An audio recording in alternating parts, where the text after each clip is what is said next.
देश भर में 1 अप्रैल से ठोस अपशिष्ट प्रबंधन नियम 2026 लागू हो जाएगा। इस नियम में कई नए प्रावधान होंगे।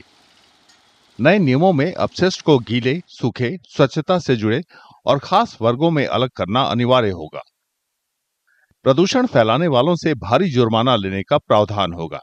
नए नियमों से देश में पर्यावरण संरक्षण की दिशा में ठोस बदलाव आने की उम्मीद की जा रही है।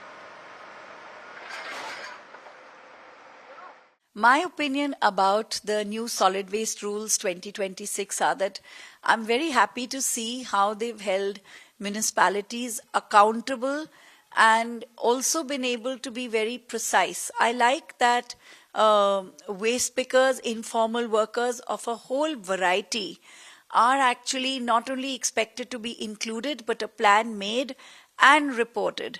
I hope the penalties for not doing this are strict and severe.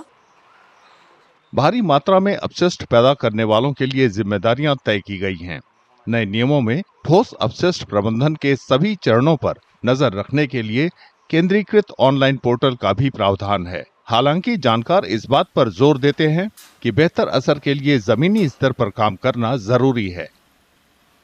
We cannot imitate what is happening. You need very good to bring this kind of technology to know where exactly is the garbage being burnt or where it's being dumped, or because the online monitoring is very important.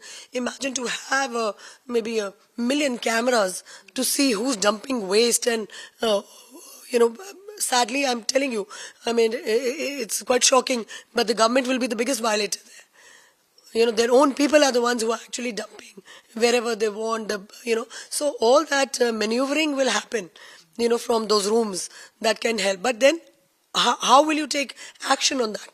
The action will have to be of real people, of real boots on the ground. You will have to find people, you will have to penalize the violator. पर्यावरणविदों ने नए नियमों की तारीफ की और नए मानदंडों का स्वागत किया। साथ ही उन्होंने ये भी कहा कि इसकी कामयाबी असरदार तरीके से लागू करने पर निर्भर करेगी।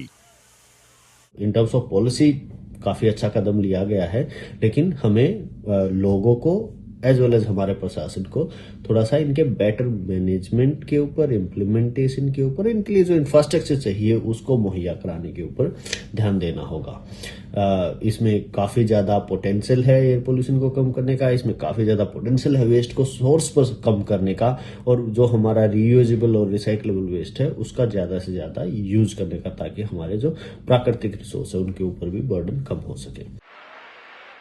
नए नियमों में सभी अपशिष्ट प्रसंस्करण सुविधाओं का ऑडिट अनिवार्य है। रोजाना 5 टन से ज्यादा क्षमता वाली सुविधाओं के लिए कुल क्षेत्रफल के भीतर बफर जोन जरूरी है। कुल मिलाकर ये देखना होगा कि इन प्रावधानों को जमीनी स्तर पर कितने असरदार तरीके से लागू किया जाता है।